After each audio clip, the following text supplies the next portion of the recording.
मत्ती की पुस्तक 11वां अध्याय। जब यीशु अपने 12 चेलों को आज्ञा दे चुका तो वह उनके नगरों में उपदेश और प्रचार करने को वहां से चला गया।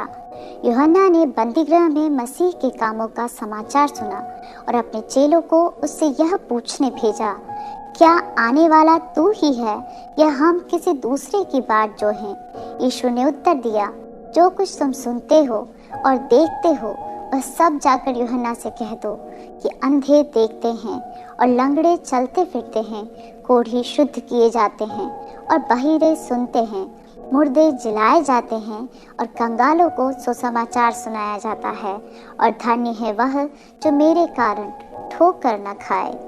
जब वे वहां से चल दिए तो यीशु यूहन्ना के विषय में लोगों से कहने लगा, तुम जंगल में क्या देखने गए थे?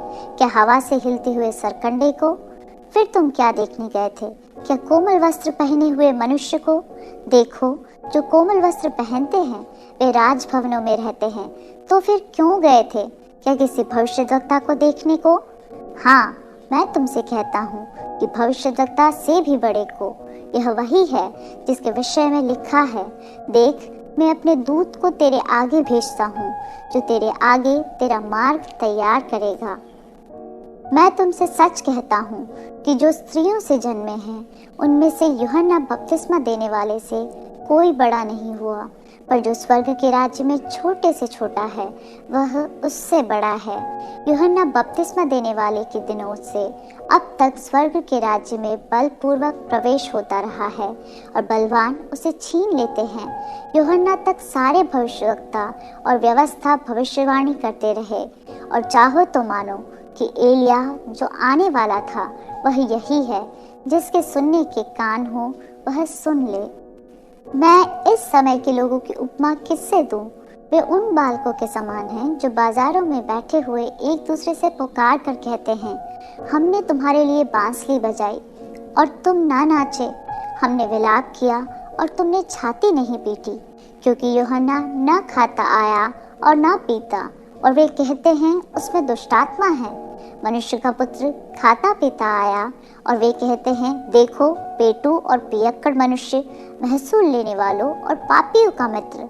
पर ज्ञान अपने कामों से सच्चा ठहराया गया है।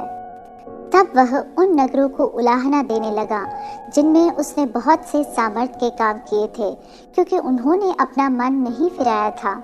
हाय खुराजीन, हाय बैतसैदा, जो सामर्थ के काम तुम में किए गए, यदि वे सूर और सैदा में किए जाते तो टाट ओढ़कर और राख में बैठकर वे कब के मन फिरा लेते।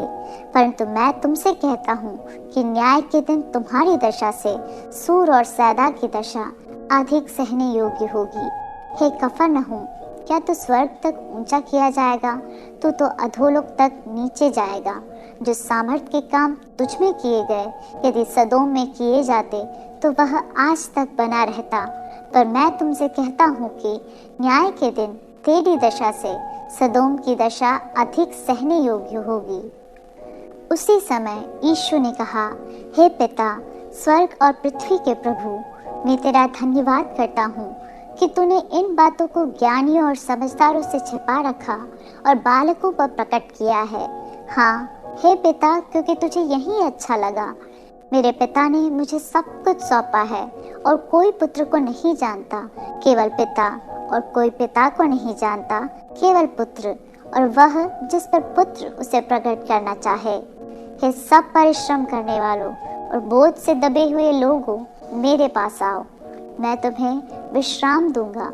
मेरा जुआ अपने ऊपर उठा लो और मुझसे सीखो, क्योंकि मैं नम्र और मन में दीन हूँ, और तुम अपने मन में विश्राम पाओगे, क्योंकि मेरा जुआ सहज और मेरा बोझ हल्का है।